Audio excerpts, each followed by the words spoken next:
Hari ini saya bersama dua rekan saya, yaitu Ibu Sabrina Ramadhani SKMKM dan Ibu Ina Kanasiasi Tumoran SKMKM.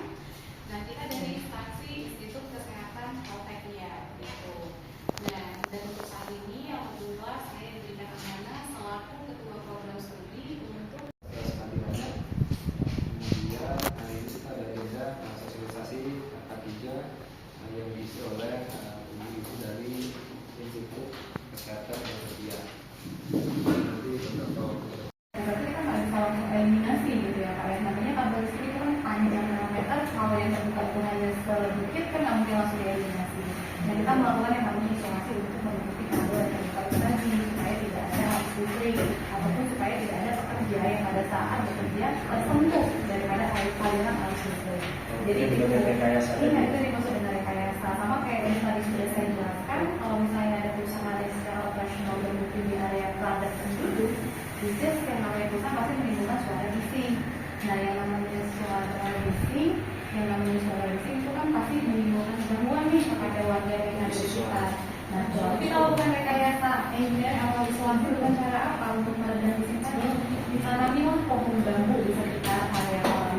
Nah, kalau untuk Jatayuma sendiri saya lihat itu secara lokasi itu kan tidak terlalu dekat dengan pemukiman warga karena dia dibatasi langsung dengan kayak semen dan pagar ya benar Pak. Nah itu dan untuk Jatayuma sendiri kan secara operasional tidak mengeluarkan limbah dalam arti seperti sama itu Kapolda itu ada limbah udara tuh yang mana pengolahannya itu kan mengeluarkan limbah udara. Nah limbah udara itu juga harus ada yang namanya filterisasi gitu. Nah dibuang ke limbah air juga harus diperhatikan juga. Nah itu harus diawasi juga oleh siapa? Oleh bagian AMDAL biasanya. Analisis mengenai dampak lingkungan dan bekerjasama dengan Bapedalnya, Badan Pengawas Dampak Lingkungan. Jadi yang dimaksud dengan pengendalian rekayasa dan isolasi lebih kepada hal-hal seperti itu. Mungkin tidak langsung menghilangkan atau mengganti mesin. Kalau eliminasi kan menghilangkan. Artinya kalau mesinnya ini rusak, oke deh kita hilangkan atau kita ganti dengan mesin yang baru. Tapi kan butuh anggaran yang cukup besar kalau kita bicara tentang pengadaan alat baru lagi. Atau misalnya kita buat substitusi mesin A kita ganti dengan mesin B, tapi tipenya peruntukannya berbeda, jadi kita nggak bisa pakai yang substitusi juga. Lalu gimana caranya? Dari segi budgeting anggaran masih bisa diminimalisir, kita lakukanlah yang namanya pengembalian rekayasa atau isolasi PKP. Kira-kira yang kita diskusikan perihal apa Pak?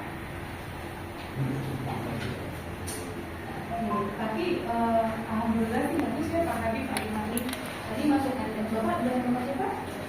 Pak Arif ya. Tadi masukkan dengan Pak Arif meskipun untuk mekanisme sendiri untuk risikonya belum masuk kategori yang cukup riskan atau moderate high, tapi nggak apa-apa kita buat yang namanya manajemen risiko Pak. Karena balik lagi yang namanya perusahaan, ketika dia berdiri, dia harus punya yang namanya sistem manajemen kerugian. Nah, sistem manajemen kerugian Pak itu wajib menerapkan 5 prinsip. Jadi nggak bisa bermain kami kan masih perusahaan yang belum masuk ke skala besar. Kami berartinya 3 prinsip aja yang berjihad. Itu nggak bisa Bapak. Nah, untuk informasinya dari 5 prinsip yang wajib diterapkan dan ketika ada perusahaan yang hanya menerapkan 3 prinsip, ketika ada audit eksternal, even itu audit internal, ini sudah masuk kategori tempat rigid, tempat manual. Why?